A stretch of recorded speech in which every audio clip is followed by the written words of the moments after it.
right. Okay, awesome. So thank you everyone for joining us here today.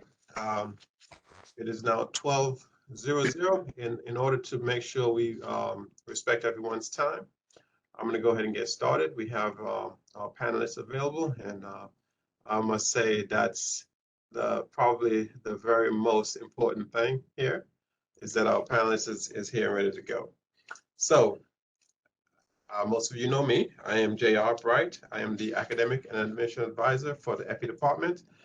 And with me today, I have Mark Ye, academic and admission advisor for EOHS. Also have Jana Satterwhite. She is the senior communication specialist for the EHGES department.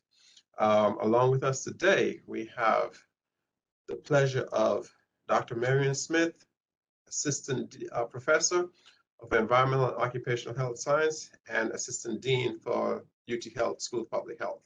Dr. Smith's always been gracious and willing to just jump in and provide her service for whatever event we ask her to help us with. So she will be moderating this session here today. And I'm going to turn this over to Dr. Smith shortly, but before I do so, I must make some announcements here to keep us out of trouble and to make sure we are on top of everything. Okay, the first thing I want to say to you, all of the attendees, is this event is being recorded. Okay, so if you do not wish to be on camera, please turn off your camera and everything will be fine there. This recording will be available in the next couple of days on our YouTube channel. So feel free to reach out to us to get the information. If you go to, and I'll place this in the chat later, but if you go to the go.uthEHGESYOU2TUBE. Jana will post it in the chat for us later, so you can grab that for those of you who wants to check us out there later. All right. Additionally, I want to say to avoid any interruption or feedback, please mute your microphone. The system is set up to mute you as you come in, but if you have to unmute your microphone to ask a question, please mute it back when you're finished, okay? So without any further delays, I'm going to turn this over to Dr. Marion Smith. Before I do that, this is an open session in terms of you can ask questions and or place your question in the chat. And Mark and I will read those questions out to the panel or to Dr. Smith, whomever you're asking the question to.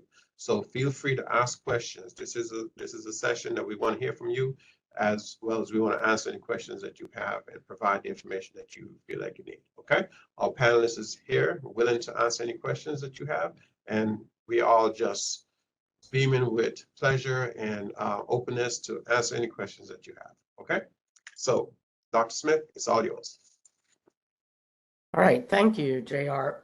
Let me see, I've got my sharing on here. And so I'd like to welcome everybody to our, actually, I think first Careers in Public Health panel that's being hosted by EHGES. And so epidemiology, human genetics, and environmental sciences are combined in one department at the UTHealth Houston School of Public Health. And so we're happy to have you join us here today. JR already made the announcement about the recording. As you can see, here's the link for you to copy if you'd like to review the recording later, if there maybe are some questions or comments made by our presenters that you didn't catch the first time around. You'll have to forgive me, I'm sounding a little stuffed up. My allergies are killing me right now. So this is me. I'm the assistant dean of students. This picture was taken when my hair was a little blacker. I'm also an assistant professor in environmental health sciences and toxicology. I teach the core sequence in toxicology, as well as coordinate and teach the public health ecology course, the core environmental health course, and I also teach an online course in climate change and health.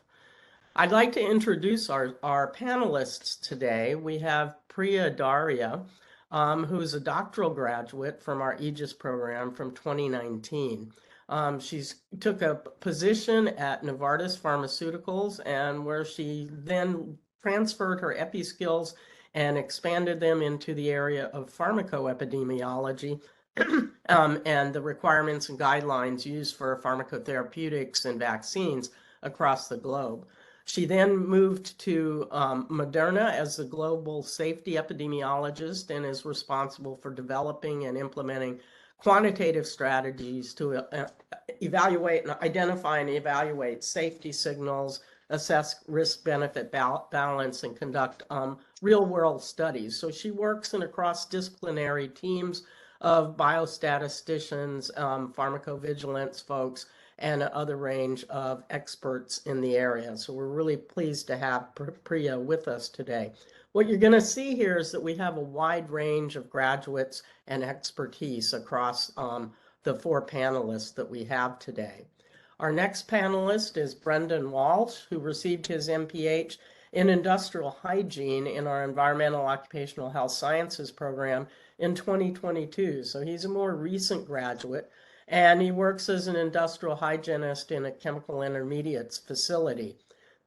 He, as many of our graduates do, they start in one particular position, took an entry-level professional program position as a safety associate with Georgia Pacific, and this allowed him to relocate to Mississippi and worked at a pulp mill for about 7 months, and then he was beginning to apply for different roles within the Koch Industries, the parent company for Georgia Pacific, and he ended up interviewing for and accepting a position as an industrial hygienist with Invista at their chemical intermediates facility just up the highway from Houston in Southeast Texas in Orange. And so he's currently functioning as an industrial hygienist.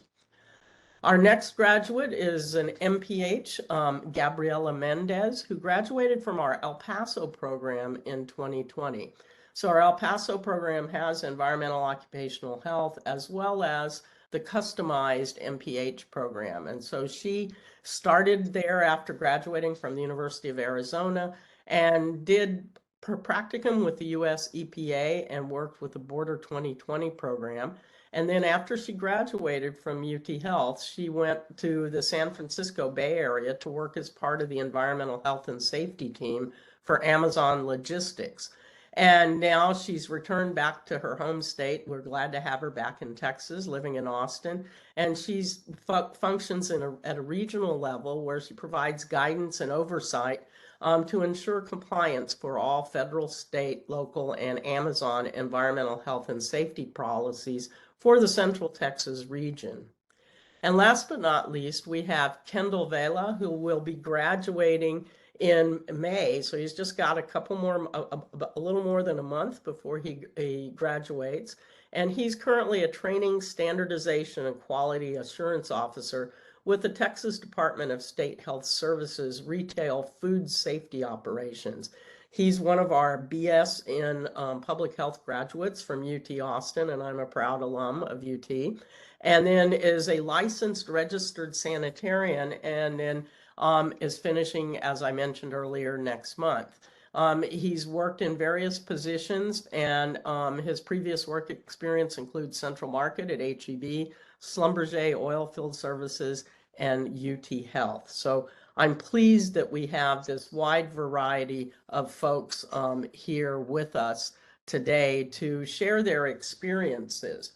And so, and as we start off our discussion topics, I'd like for each of you to briefly share with me what your pathways were to public health. What drew you to public health, and how did you get to us?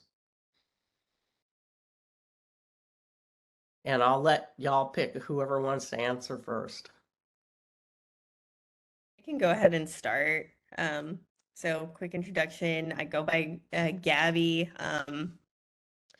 So essentially I had initially did an undergrad degree in STEM, studying biology, ecology, that type of thing. But then when I started thinking about careers, I just wanted to, I realized that was kind of broad and I needed to go into something more specific. So then when I was looking for master's programs, I really wanted something that was career oriented. and something that would give me kind of a specific skill set to take onto a career. So I had an interest in environmental health and safety. Again, it's a very broad area. The nice thing that I like about it, though, is as you gain more experience in your career, you can really figure out what you want your wheelhouse to be and eventually kind of specialize in something. So that's kind of more where I am now currently. But pretty much those are some of the reasons that led me into the public health program. Great. Thank you, Gabby. Next up. I can go next. So in my undergrad, I was studying coastal environmental science at LSU, and I actually enrolled in an environmental toxicology course, and I found it to be one of my favorite classes that I took and very interesting. So I spoke with my professor about, possible career path where I could kind of dive more into that, but still kind of stay attached to my environmental roots. And he recommended EOHS to me. Industrial hygiene was something that I hadn't really heard of before until deciding to go to UT Health, but I found it super interesting, and I'm glad that I chose that path to specialize in. Thank you, Brendan. Next up, Kendall. Yeah, I can go. So yeah, my name's Kendall Vela. So I went to UT Austin. And when I was there, I was one of those students that couldn't really make up their mind, and I changed my major about 4 or 5 different times. And then UT Austin actually had their inaugural public health program got announced, and I got in that, and I was part of that original cohort at UT Austin. And it ended up kind of focusing me a lot into all of my interests kind of in one, because I really wanted to kind of go into something health focused, community focused. But I also knew that I wanted to be more of somebody that worked in the field versus kind of behind, a desk all the time. And so a lot of environmental health and stuff really kind of drew me in. And then after I became a sanitarian, which is, and I started at the city of New Braunfels, it's more of a field inspector. It's very general. I was in the field every day. I was doing different kinds of inspections. And then kind of moving into getting my master's with UT Health, it kind of focused that even more into where I realized that I had kind of a passion for like food safety and training and different aspects within that world. And then now I've moved into a position with the state where I am actually one of the people that looks over the rule set for the whole state of Texas for retail food. So with the food code and doing interpretations and then training field officers. So my educational background was pretty varied, but over time I've kind of focused it in and I've kind of found a niche that I really enjoy working in. Thank you, Kendall. And sanitarians really as the roots of some of the original environmental health kind of coursework and emphasis for us in environmental health. So thank you. Priya. Everyone. I'm Priyadarshani Dharia. I actually am a physician by training, and I got first introduced to epidemiology and biostats. It was like one course in my MD where, it was very, very high level. Then I actually practiced in India as a physician when I realized that, especially the adverse events for the drugs that kids take. I worked in a pediatric department, and I was like, we can do something better rather than just seeing or trying to have basically just giving them ibuprofen or Tylenol to make sure that we know beforehand who gets these adverse events, who doesn't get adverse events, if we can do something to avoid them. So that kind of drove me to my PhD and EPI to have more focused. And my dissertation actually rooted that in, which was looking at the toxicity of drugs used for leukemia in kids. And that kind of drove me towards epidemiology, pharmacovigilance, and studies related to the safety of drugs. Thank you. And I'm particularly like that because I started my career as a pharmacist.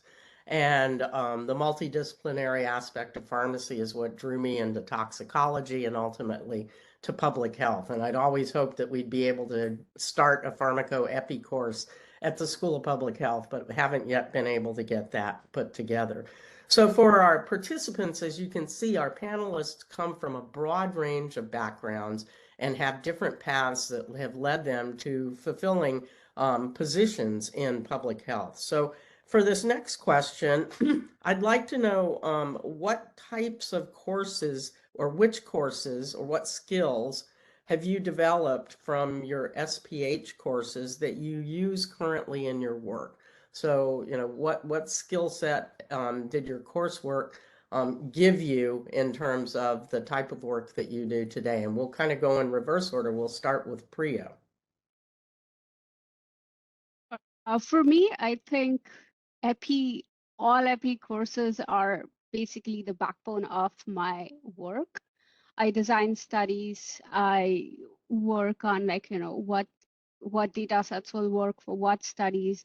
So the basics of epi, like simple things like selection bias, is very important when it comes to doing a study in real life. So that is, I want to say, the backbone of my day-to-day. And the second, of course, supplementary to my EPI is the biostats courses, which kind of help me understand, we have specific biostats team, they are experts in it. But even then, to understand what kind of study we need, what kind of analysis we need. So I think the EPI courses and the biostat courses are like, I still have the books that I used in my school as handy, hey, I just want to look at this. I have my notes, I have my books, so that's something that I always go back to. And I would say that EPI and biostats are two of the fundamental languages of public health, you know, and I think every public health graduate should be fluent in those two languages, not like those of many people who live in the US who only speak one language. You really need to have fluency in EPI and in biostats to be able to communicate broadly with the folks that you work with and your colleagues. So Kendall, what skills have you developed from the SPH courses that you use most in your daily work? Yeah, I would say there's quite a few, but if I was to narrow it down, I think that there's a couple that I think I use pretty much daily. One is part of my practicum, actually, which love my practicum experience, but I'm working with the Texas Rapid Response Team on like responding to foodborne outbreaks in different situations within the state. And with that, I've found that there's actually a public health emergency management course that I took last summer that actually got me all of the certificates in that course that I use within this as like prerequisite requirements in this position. And so that class was great with kind of building my background in emergency management, having a better understanding with responding to emergency situations and operations. Another one would be the GIS in public health course that I took. I use GIS pretty often now. And it's something that I was always kind of interested in, but I didn't know a lot. And when they started that course, I jumped on it. And it's something now that I use pretty often to update maps and stuff for DSHS and for the retail and the food programs. And then the third one, the kind of the final one I'll kind of point out is probably EPI 2, which was the field EPI course. I really enjoyed that with writing a MOP and doing standard operating procedures and kind of all that. That is like kind of my day-to-day stuff with writing up operations and kind of how things work. and also with the TRT, how to respond to things. That's part of kind of our everyday protocols with updating that stuff and doing after action reports and whatnot. So those are probably the 3 courses that I would highlight that I use pretty often. Great, thank you, Kendall. Yeah, there's a method to the madness in terms of the assignments and things that go with your various courses. And I know in years past when we've had other folks come back to school to give presentations, one of our EPI graduates from several years ago who's been with the CDC and the Public Health Corps for a number of years said that EPI 2 with Dr. Selwyn, who was a faculty for many years at the school, was sort of her everyday go-to skill set that she used in the work that she does. So Brendan, how about you? What skills have you developed from your SPH courses that you use most in your daily work? So I'd say all the industrial hygiene focused classes are applicable to my job. Fundamentals of industrial hygiene, Dr. Sue's risk analysis course. We use that in our QEA, as far as determining the risk of different agents and and developing our annual sampling plan for which agents we really need to target each year. Also, the environmental sampling and analysis course. I have to be the subject matter expert for all of our air monitoring devices, so I have to teach hands-on training with that. So that was something that was also very important. And one course that I didn't get to take, but anyone who is studying industrial hygiene, I recommend taking Dr. Dufresne's safety course. I know it's not mandatory for the IH coursework, but I think it would be very useful just, in terms of knowing different OSHA standards and a lot of safety, because IH crosses over a ton with safety. Thank you. And I think Dr. Whitehead and Dr. Sue have done a great job of providing the fundamentals of industrial hygiene to our graduates. And all of our IH graduates have been successful in being able to get jobs and then ultimately obtain their CIH credentials after they graduate. So thanks, Brendan. And then last but not least, Gabby, what skills have you developed from your SPH courses that you use the most in your daily work? Well, first of all, I definitely would like to echo Brendan on the safety course. Almost daily, I have to cite OSHA codes. So definitely really important if you're going into a safety field. There's so many skills that I learned throughout the program, but some of the classes that I guess stand out to me are one of them was occupational epidemiology. That was definitely really relevant. And also risk analysis. Pretty much regularly, we have to make risk assessments, and a lot of times we get asked a lot of questions surrounding that. Emergency management was also important. That's definitely, we're pretty much the first people that an incident would get escalated to. So that's definitely really relevant. And then another skill that I exercised a lot during the program that really transferred over into my career was, I remember during the program we did a lot of like presentations and public speaking in a lot of our classes, and I can't tell you how many calls I'm on in a day, pretty much all day long, presenting material and findings to people. So it's important to have those technical skills, but it's also really important to really embrace those soft skills you learn in the program as well. Thanks, Gabby. And I can't emphasize enough the importance of being able to speak extemporaneously, to organize your thoughts and be able to present answers to those, if you're in jobs that are kind of fast moving and there's a lot of things going on, you may get called upon to make a quick presentation in the next half hour, and you need to have those skills at the ready so that you can organize and coherently present information. So for the participants that are listening to this, any opportunity that you get to present information is a wonderful opportunity because it gives you the practice and gets you more comfortable with being able to do these types of things. So I'll start with Gabby and would like to know what you enjoy the most about your job. Oh, there's so many different things, honestly. One thing that I really like is um, we work with such a wide variety of different teams. Environmental health and safety is just one of the many, many teams at Amazon. I mean, there's a billion teams if I really go into it. So it's really cool to see um, you know, how we all kind of serve a purpose, all for the common goal, not just like productivity, but keeping everyone safe, making sure everybody goes home the same way that they came in to work that day. Um, so it's been a really cool experience so far.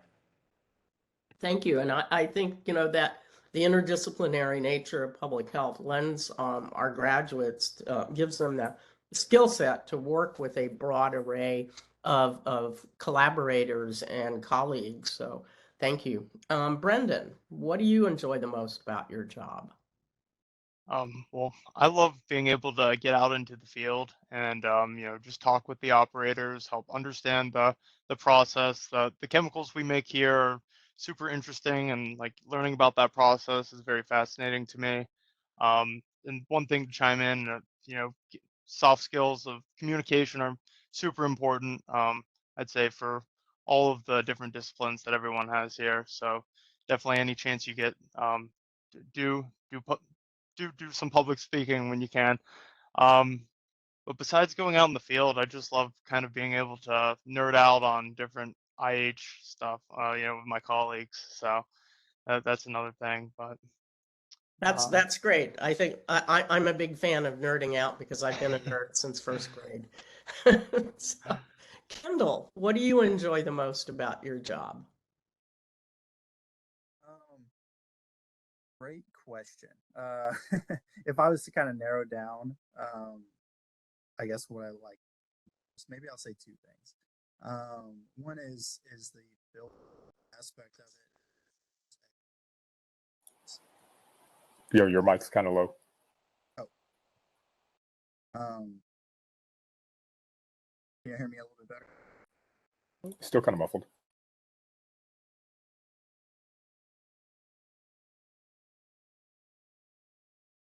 All right, what about now?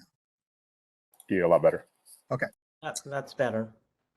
So I'll say that for field work, kind of echoing what Brennan said, I enjoy working in the field, and now kind of one of my primary responsibilities is as a trainer. So I train other inspectors on how to do inspections. I'm being standardized with the FDA to do that across health departments in the state as well. So I enjoy that. I enjoy that field aspect and that training aspect of my job. But the other thing that I really like about my job, and maybe other people don't like this about jobs, but I do, which is just how I have no idea what I'm going to face every day. I might have to be investigating a foodborne illness one day. I might have a situation where health department doesn't understand a certain statute or a Texas Administrative Code thing, and I have to do a write-up and an explanation. The next day, I might be doing a presentation in East Texas for something, and I just really like that. I like the variability of it, and just how there's just so many different things that I could be doing any day. But yeah, I would say those are probably the main things. All right, so that, I think being able to react to whatever the changing situations in our jobs, and that's probably fairly common amongst many of you, amongst all of you. But if that it helps you stay sharp and creative in how you approach those things. Priya, how about you? What do you enjoy about your job? So I think I have been lucky kind of that I actually got to work on COVID. And when I was working in Novartis, I knew I was still working for the patients. Like, at the end, it's making patients' life better. But COVID, it was much more evident, I want to say, because all the work that you do, like initially when I started my Moderna job specifically, it was very hectic because it was just everything was an emergency for obvious reasons. So I got a thank you from the immigration officer at the airport. And I think that was one of the best days of my life. I had never expected that. So that's something, it is more of a fulfillment more than anything that you put in your work, you do the job right, and some random people come to you and say thank you. I think that's one of the best things that I like about my job. But in terms of day to day, I think it is challenging in real world to develop epi studies, and each study is very different than the previous study. Although the methodology is the same, there are still nuances which you have to think about. You have to go and read and learn. Every new study that I plan is a new challenge. It's a new point of learning for me, and that I think I really enjoy. And the third point that I enjoy is the collaboration with people who are experienced than me, people who are in a completely different subject matter experts. So understanding their perspective, understanding the way they look at the same problem is another thing that I really enjoy in my job. So a common thread that I see here is that you all work with a diverse set of colleagues. You have to respond to, day-to-day changes in terms of challenges, and that you have to have a mindset of continuous learning in order to stay abreast of all the important topics in your respective areas, so that you can continue to contribute in the best way possible at your current positions. And I think this also leads to your ability then to grow within your companies or grow into another company as you move forward in your careers. So let's chat a little bit about what advice let's see. I covered everybody. Yeah. So what advice would you want to share with our participants today from the standpoint of either, from your education up through job searching and landing your first job? What advice do you think our participants would benefit from? And I'll start with Priya. In terms of education, I think, if I can talk about pharmacoepidemiology and epidemiology, make your fundamentals strong. Like if you have a question in epi, like or 3, go back to Epi 101, make sure you are clear on what exactly each term means. Simple things, you have to make sure that the fundamentals are clear with Epi and biostats. So that's while you are in school. In terms of job search, I would say something that helped me a lot was informational interviews, which I kind of started them early enough, uh, where you just talk to people, like, reach them out, like in the field that you are interested in, reach out to them through LinkedIn and just talk to them saying, like, what is something that you like? What is something that you don't like? What are the challenges? That will help you understand where you fit in more than like, there are some things that each one of us don't like to do, and that's fine. So understanding that early on rather than after going in the job, I think will definitely help get to that phase where like, okay, now I'm ready to do the job. I know what I'm going in for. So your first 3 months, first 6 months in the job are also a smooth transition from your schooling to your job. And that will also help. Like some of the people you might actually connect with very well, and they might able to like help you get the first foot in the door, or even help you with how to interview, how to write a resume, because they have been on the other side and they have seen resumes, so they kind of know how to work through the resumes and the interviews. So that can also be helpful.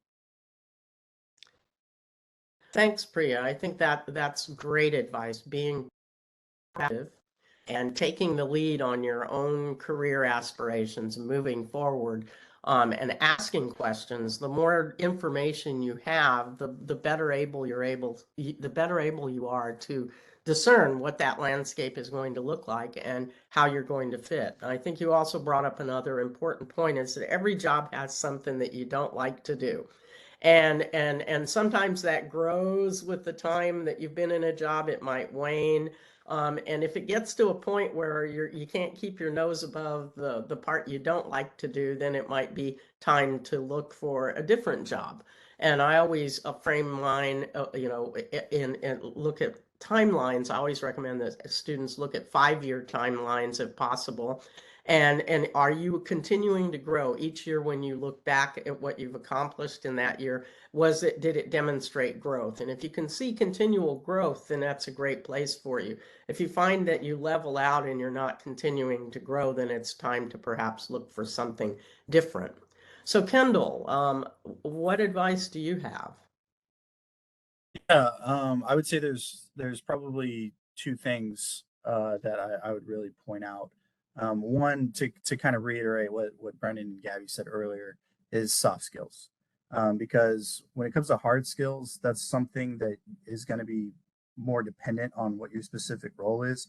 But soft skills can transfer across the board to multiple positions and jobs and different things that you do throughout life.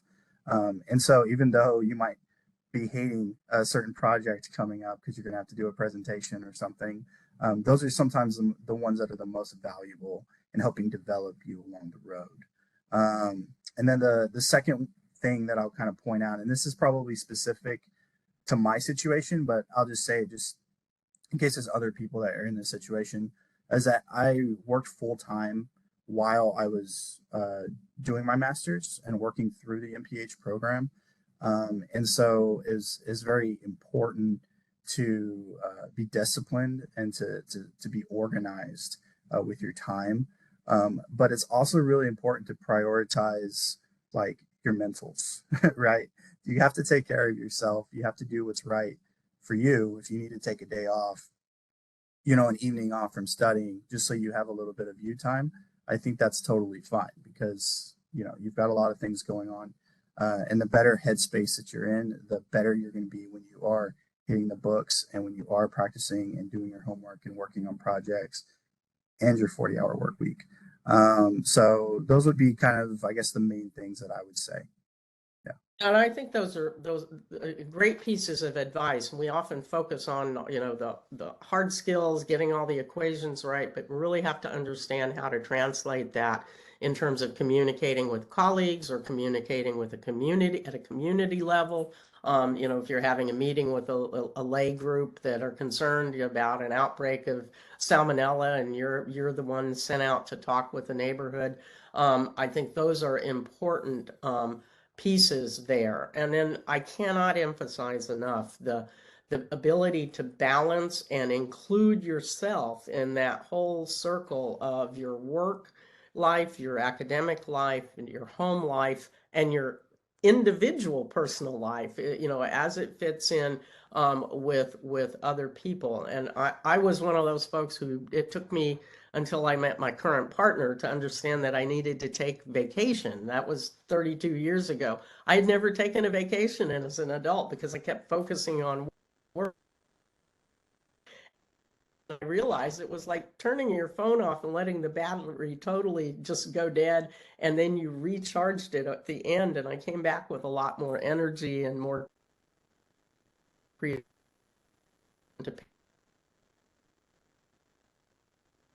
health, and because you can't be everybody if you pay attention to yourself. Brendan, what type of advice do you have to offer? So one thing I would say is make sure to keep all of your material. I mean, you're paying all this money for your master's degree. you would be surprised how many times I refer to my old textbooks to look at. So got them all up here. Um, and then also, PowerPoints as well. I saved them on my personal computer, and sometimes I'll go home and reference some of those as well. And then another thing, for advice for careers is um, interviews. There were some interviews where I was like, I am totally bombing this interview. I wish I could just end it now. But the most important thing is learning from your interviews. I try and write down all the questions that I had in right after the interview's over with. And then if there were questions that I didn't have a good answer for, I would, go and look up, figure something out for a good question so that the next time you're asked a question like that, you'll be fully prepared. And I've done that with every interview. And the more you do it, the better you get at interviewing. So those are the two things I'd recommend. So that's great advice, Brendan. And I think, interviewing comes with practice. So when you apply for a bunch and you may get several interviews, and some may go, I've been to interviews where I thought, man, I nailed that, and they didn't like me at all. Other ones where I thought I bombed it, and they were like, oh, that you're the best thing since sliced bread. Please come work for us. And so, you develop a skill set for interviewing, and you can also practice, ask your advisor, ask your peers to give you a mock interview. That just where you get comfortable responding to sort of questions on the fly, even if there's sort of a standard set of questions that employers ask, they always throw you something that may catch you off guard. So being comfortable in being able to respond, I think, is important. And then always going back, having some sort of base information that you refer to, a reference library, whether that's old notes or textbooks or current articles that you put on, store in your computer, a place that you can go to and it's easily organized and you can readily organize so you can pull that information as you need it. I think that's great advice. And then Gabby, what advice would you have to offer? Well, some advice I'd have for students like myself who didn't have any industry experience, I'd just been student, is don't be afraid to start at an entry level position. I mean, once you get into your field, you'll realize how much you don't know yet. You can take all the courses in the world, and a lot of it comes from experience. I have colleagues who never went to college, but they've been in the field like 25 years, and they just have institutional knowledge. So, I started kind of at the bottom of the barrel, like a safety specialist, worked horrible hours, did all the grunt work, but I outlasted, I worked hard to a management position. So don't be afraid to kind of start at an entry level role. Another thing to echo from what was said earlier is, yeah, reaching out is goes a long way. So now part of my role is also a hiring manager. I manage a team and I hire people now.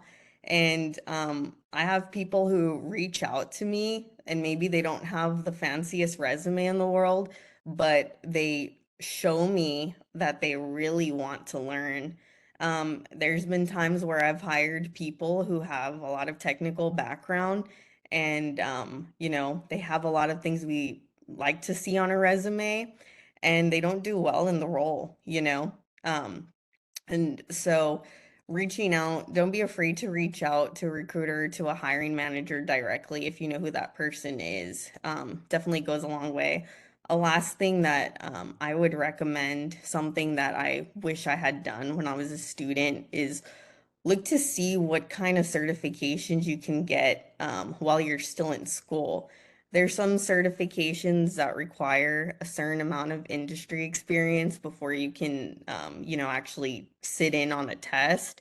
But there's some certifications that you probably be able to get as a student, and it's not at all just to buff up your resume, but they're really insightful, a lot of these classes. And again, like for example, I just took a fall protection certification course, and it was just an intensive on fall protection. And I realized how much I don't know, you know? So that's some advice that I would have. Thanks, Gabby. And I think that was great advice. You know, we don't start at the top. You don't start as the boss. You know, you have to start at a foundational level. And it is that time you spend in the foundational level where you get to know colleagues and peers and you can ask a lot of questions. And you know, at school, I learn as much from my students as hopefully my students learn something from me, but I learn as much or more from my students every day. And that's one of the things that keeps me coming to work every day because I get to learn something new. And I think when you enter into a new job, asking questions, keeping an eye out, maybe speaking less at sometimes and watching and listening more is a valuable skill to develop, and knowing when to speak and when to advocate for yourself. And then reaching out, and then that continuous learning. So as you described with the certifications, being open and eager to continue to add new skill sets to what you've already developed, I think is really important.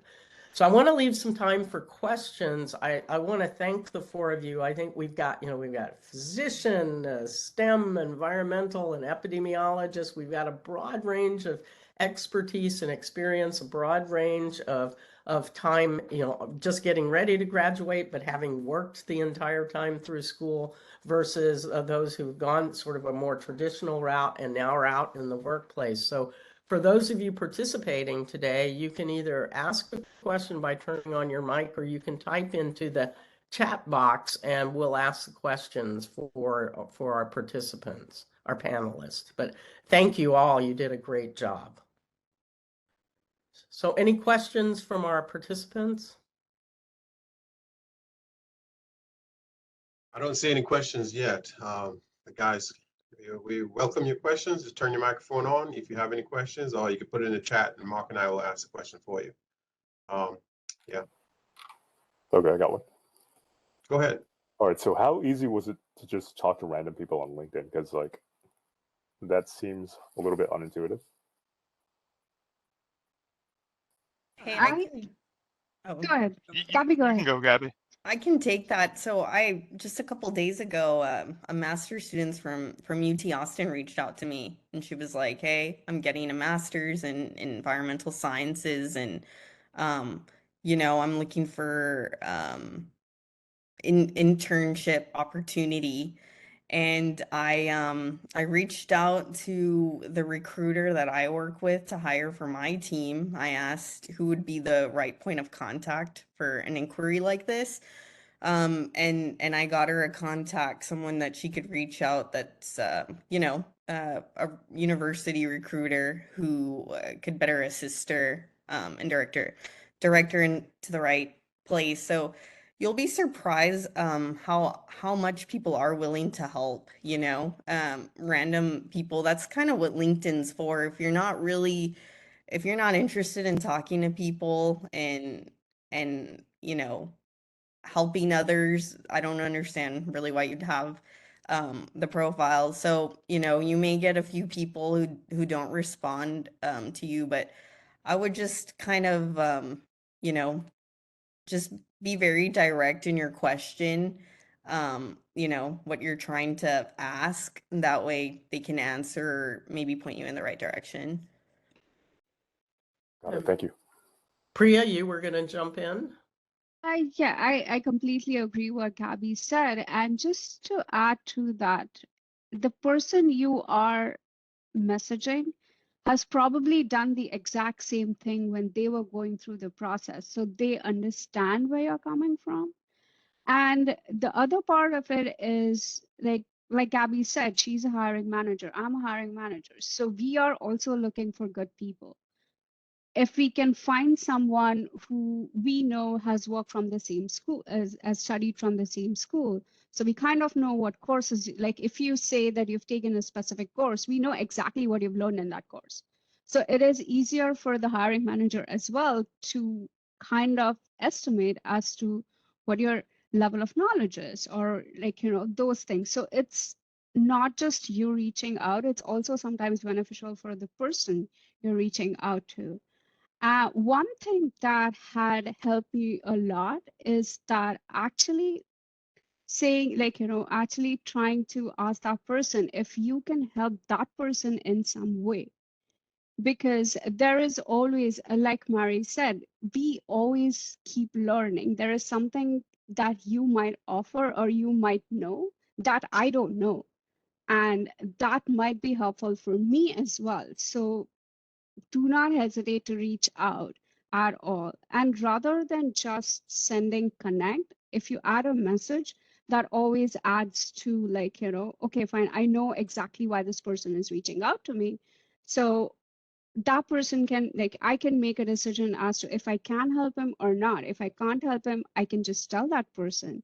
And if I can help him, if I can't help him, if I know someone who can, I can direct that person to, like, someone who can. So it's always good to connect with a message as to, like Abby said, directly what exactly you are reaching out for. Great. Thank you. Thank I you. have a question in the chat here. Go ahead. Yes, okay.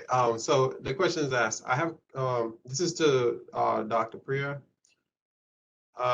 Regarding what course you took, what course did you take in pharmacology, or what would be your advice regarding coursework to get into pharma? So pharmacoepidemiology specifically. Yeah. Honestly, learn pharmacoepidemiology on the job. It helped me because my dissertation was kind of sort of related to pharmacoepidemiology, like, looking at the adverse events kind of. So I learned with my dissertation, I learned with my on the job. I don't think I took any specific course for pharmacoepidemiology, but when I was doing my dissertation, I did go through Coursera, like, Introduction to Pharmacoepi. So Coursera has some good courses if you would like to do that. And I did that just to understand what pharmacoepi is, because it was new to me when I started my dissertation. So in school, I don't believe I don't know if we have now, but I don't believe we had those courses when I was in school. No, we don't currently have pharmacoepi courses. I had a student several years ago. I was on his committee, an epi student who was also interested in pharmacoepi, and so he did some Coursera coursework, bought a pharmacoepi textbook, and we kind of worked through some of the stuff in that textbook to get him a basis for that. But a lot of, if you have your fundamentals in epi and biostats, when you get on the job, you can learn the nuances of how those things are applied to big pharma. I did a postdoc at SmithKline French as in the investigative toxicology unit, and so we had people that also did pharmacoepi in that group, and so it's really a lot of on-the-job training. All right, so thank you. Other All right. questions?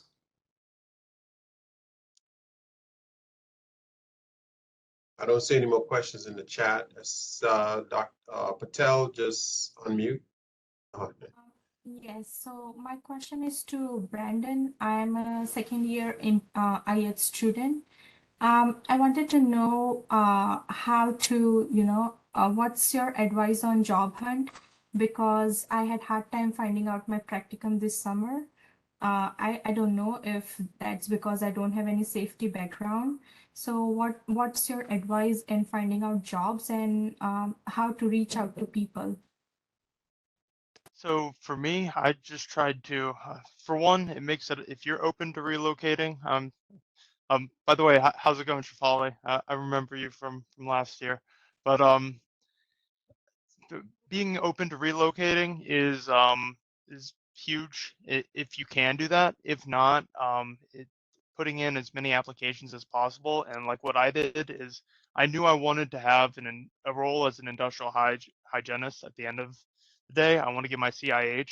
However, I took a entry-level professional program approach to it and started as a safety associate with Georgia Pacific. So even though it wasn't quite what I wanted to, have as my ultimate, career goal, got my foot in the door. And then by getting some experience as a safety associate in the industry, it made it a lot easier to get a job as an industrial hygienist, just because I feel like, especially within the Houston area, you have so many different applicants, and that makes jobs, at least in the plants, very competitive.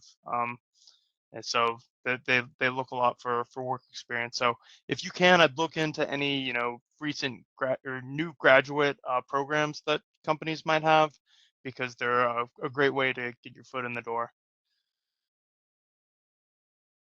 That helps, Brendan. Thank you so much. And Brendan's advice follows on what Gabby said about starting, getting your foot in the door at an entry-level position.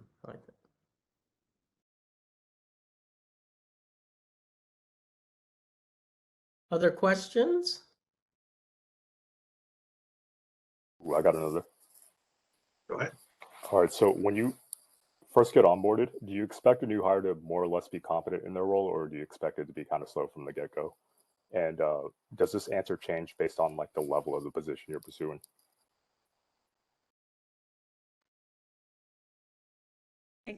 I can take that one. I just onboarded a lot of people kind of in Q4 of last year. I do expect them to be to have certain competencies. If you're maintaining, if part of your job is OSHA record keeping and maintaining the OSHA 300 log, and you come to work and you don't know what that is, it's definitely concerning. But the team that I manage are entry level roles. So I do understand we shouldn't have to teach you like safety, but we'll have to teach you kind of the Amazon way of doing things, if that makes sense. And sometimes we have people who come in who've been working in the field for 20 years, but they come join our company and they're just like totally lost. So I would say make sure your skill set's good, but the challenge is transferring those skills into the job. Thank you.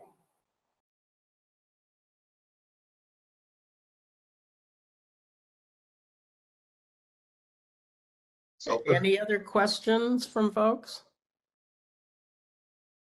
okay, I don't see any more questions in the chat. We have about 3 more minutes remain, or 2 minutes remaining. So I'm gonna take this opportunity to go ahead and thank our panel. It is a great pleasure that Dr. Smith, you of course has been a champion for us, and we really appreciate that. And for our panel, guys, we could not have done this without your participation in this. We thank you so much for the work you're doing out there in the field and what you're about to start doing.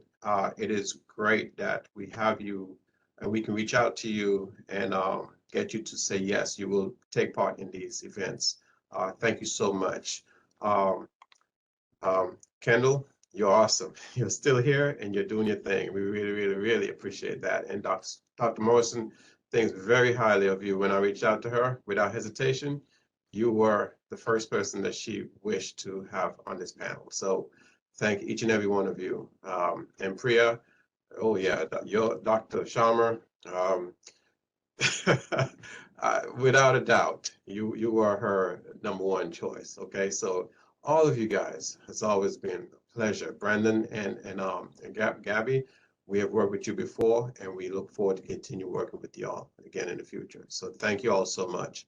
Yes, thank you to the panelists for your participation and your insight. I think you gave great advice to folks, and I hope that we'll see you again sometime soon. And the one thing I'm always proud of is how our graduates and soon-to-be graduates are great representatives of UT Health School of Public Health, and really want to thank you all. Absolutely, absolutely.